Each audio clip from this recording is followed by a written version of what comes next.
LEGO Batman Legacy of the Dark Knight releases in less than 2 weeks on May 22nd, and I can't think of a better title for this game: Legacy.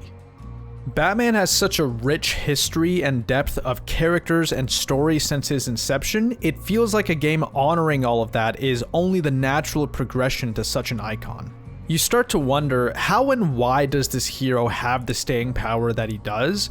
All of the different media of Batman have been appreciated by society in some way, even the objectively bad ones. Christopher Nolan's adored Batman trilogy focuses on Batman being a symbol, not a person.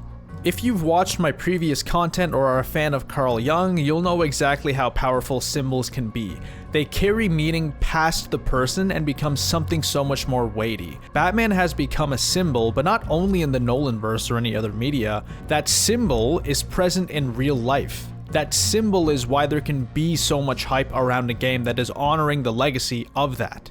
This will be a shorter analysis of some of the archetypes present within the Batman mythos. I'll be releasing a deeper analysis once the game is out and I've had time to play through it. With that being said, let's dive in.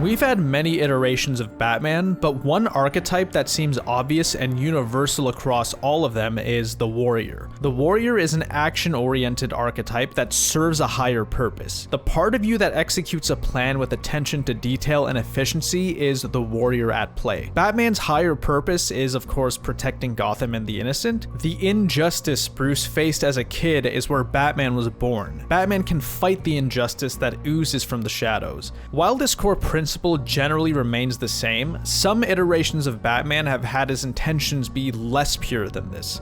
The most obvious and recent example is Matt Reeves' The Batman. The Bruce persona is almost gone in this film. Bruce is so fully absorbed into the Batman project that he doesn't care about the Bruce Wayne side of things. He is still developing. His mission feels a bit more personal and selfish. This Batman really likes dealing out punishment. It's about fighting injustice, but also having an outlet for the side of him that has now become him in his entirety. I can't remember if the film ever explicitly points it out, but if we compare this to Rocksteady's Arkham Batman, there's a clear difference in composure and control. Arkham Batman is composed and confident. His service to fighting injustice is something you don't even question. His mission is of the utmost importance. Whereas Pattinson's Batman, we're not quite sure how much of this is fueled by his demons versus the higher purpose. All versions of Batman are fueled by his demons, of course, but in most matured iterations, the demons aren't at the driver's seat. If we think about this service to a higher purpose, this is something nearly everyone strives for and is at large perhaps missing in society. Batman's mission is so clear and obvious, that's what makes it attractive to the warrior archetypes within us. That's why he resonates. Purpose is something that for most people isn't easily defined or measured. Batman's dedication is something our warrior looks up to. It's the warrior at its finest, where he belongs. There's also this running theme of Bruce being the persona and Batman being Bruce's true self. I've seen various debates about this online, but I think it's mostly true. Bruce Wayne is a persona. It's surface level, it's what the public sees. But there's also a lot of compassion in Bruce. It doesn't matter what we call him, Bruce or Batman. There is a human here that has shown us time and time again his compassion. This is his lover archetype, the one that shows empathy and connects with others. Some of my favorite Batman stories are the ones where Batman shows compassion and understanding towards the villain, like Mr. Freeze or Baby Doll. Bruce knows pain through unimaginable tragedy, and perhaps one of the more shocking things about his journey is that he isn't completely bitter about it. The lover archetype is active here. To me, Batman can never be fully matured and realized without this, so the symbol here also embodies that compassion when I look at it. I think so much of Batman as a symbol can be summarized by none other than the other half of the world's finest, Superman. His parents died when he was so young. Shot, killed right in front of him.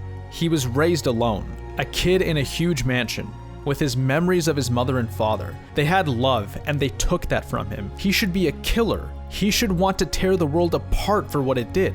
And yet, he took that pain, that shock of death, and he turned it into hope. I had the love of parents. I had Ma and Pa the whole way. I had a childhood full of laughing and learning. I have powers. I had to do this. All he has are his wits and his will, and he chooses to do this. Everyone wants to be him. He's just a better man than I am. I'm looking forward to how this game will honor and showcase the power of this symbol. The Joker is the trickster archetype, if that wasn't obvious enough, but that's kind of the boring way to look at the character. Let's dive deeper. What strikes me about the Joker is that in a lot of interpretations, he's actually quite smart. Take Rocksteady's Joker. He was able to outsmart Batman with the whole Clayface twist, he was able to convince him Jason Todd was dead, and more.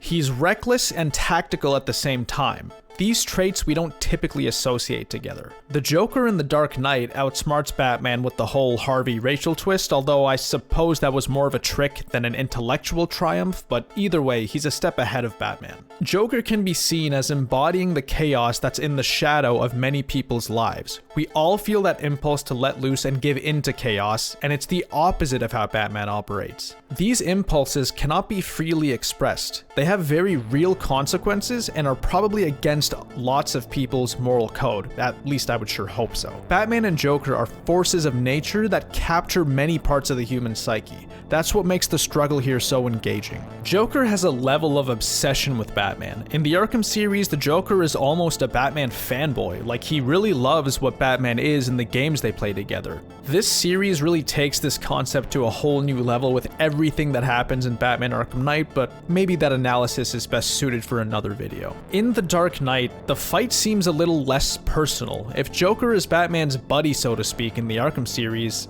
in The Dark Knight, he is exactly what he describes himself to be. I'm an agent of chaos.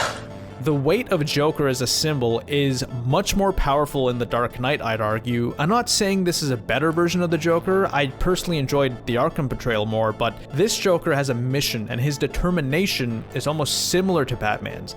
He views himself as a force of nature, an agent of chaos. This symbol of the Joker represents emotions and philosophies that sometimes cannot be expressed in a personal battle.